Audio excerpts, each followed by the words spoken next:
Asal mula kota Surabaya. Dahulu kala, di sebelah utara Jawa Timur, hiduplah seekor buaya raksasa yang ganas dan menyeramkan. Dia adalah penguasa sungai dan menjadi pemangsa yang sangat ditakuti oleh semua binatang di hutan sepanjang tepian sungai. Nama buaya itu adalah Baya. Dia sangat pandai berburu, sehingga membuat takut semua binatang di hutan. Sungai yang didiami Baya itu bermuara pada laut yang luas. Di laut itu tinggallah seekor hiu ganas bernama Sura. Dialah penguasa laut yang ditakuti semua ikan. Akan tetapi, Sura merasa bosan hanya makan ikan setiap hari. Dia penasaran dengan sungai yang bermuara di lautnya. Suatu hari, dia jalan-jalan ke sungai itu. Di tepi sungai, ada seekor anak kijang yang sedang minum air sungai. Sura merasa lapar. Diam-diam, dia berenang ke tepian dan melompat keluar menubruk anak kijang itu. Sura gembira mendapat santapan yang lezat. Setelah makan anak kijang, Sura menjadi ketagihan. Keesokan harinya, ia berburu kembali di sungai itu dan mendapat banyak santapan. Semakin hari, Baya menjadi curiga. Karena semakin hari dia semakin kesulitan mencari mangsa. Dia pun menyelidiki sebabnya.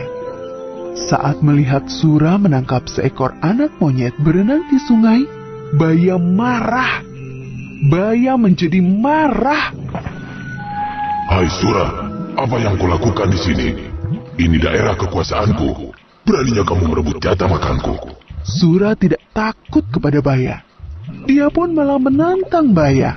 Hei, terserah aku mau mencari makan di mana. Ini kan bukan daerah kekuasaanmu, jadi semua binatang bebas mencari makanan di sini. Akhirnya, perkelahian pun tak dapat dicegah. Keduanya saling bertarung. Karena sama-sama kuat, pertarungan itu pun sangat lama. Berhari-hari lamanya, semua binatang di hutan terganggu dengan perkelahian itu. Mereka tidak bisa tidur dan tak tenang. Akhirnya, kedua binatang buas itu pun kelelahan. Tak ada yang menang dan tak ada yang kalah. Sebab keduanya sama-sama kuat. Sura, sebaiknya kita sudahi saja perkelahian ini. Aku sudah lelah. Aku juga, Baya. Baiklah, kita sudahi saja pertempuran ini. Sura, mulai sekarang kita batasi saja daerah pembunuhan kita. Muara itu adalah batasnya. Jangan sampai kamu melanggar batas. Karena kamu akan rasakan sendiri akibatnya. Baiklah, Baya. Aku terima perjanjian ini. Sura pun akhirnya pergi dari sungai itu dan kembali ke laut. Berbulan-bulan lamanya, hutan menjadi tenang kembali. Tak ada perkelahian antara Sura dan Baya.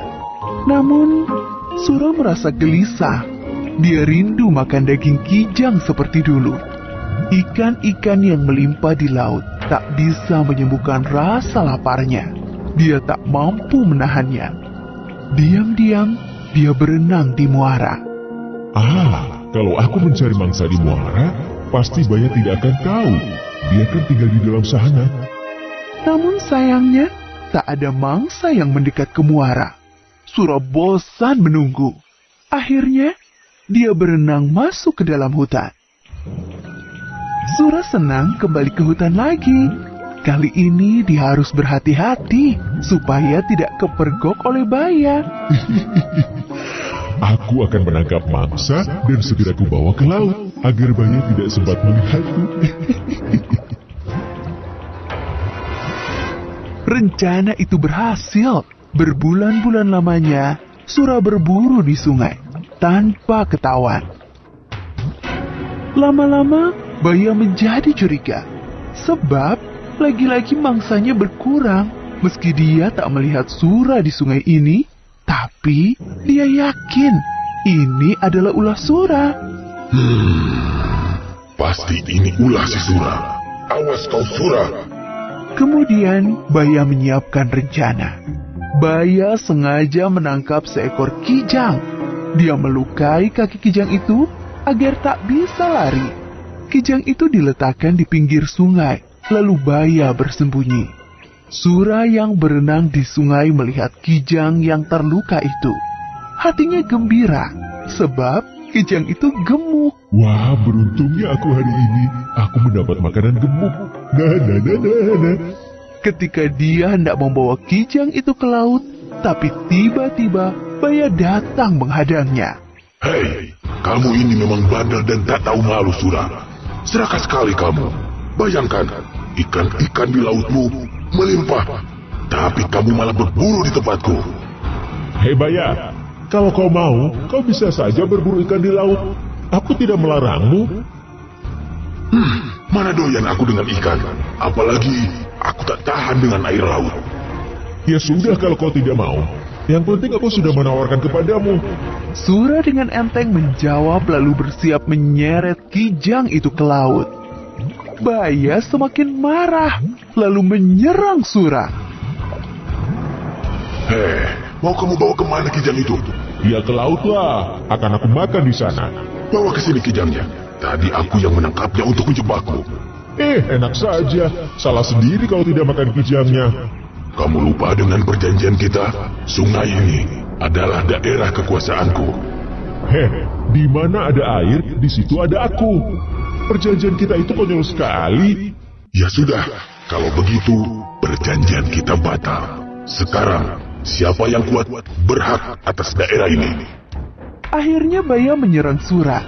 Perkelahian tak bisa dicegah. Kali ini lebih seru. Tak ada yang berani mendekat daerah perkelahian itu.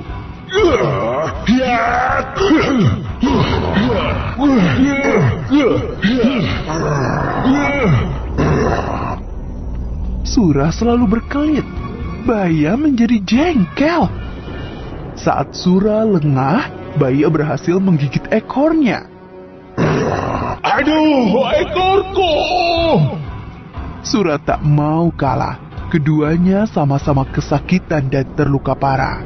Namun, Baya tak putus asa melawan. Dia terus menggigit sampai ekor Sura putus. Sura sangat kesakitan. Dia pun lari meninggalkan Baya menuju laut. Sejak saat itu, Sura tak berani mendekati sungai. Apalagi dia sudah tak punya ekor. Dia tak bisa berenang sesigap dulu. Sakit sekali, aduh. Untuk mengenang perkelahian yang dahsyat itu, maka daerah tempat kedua hewan itu berkelahi disebut Surabaya.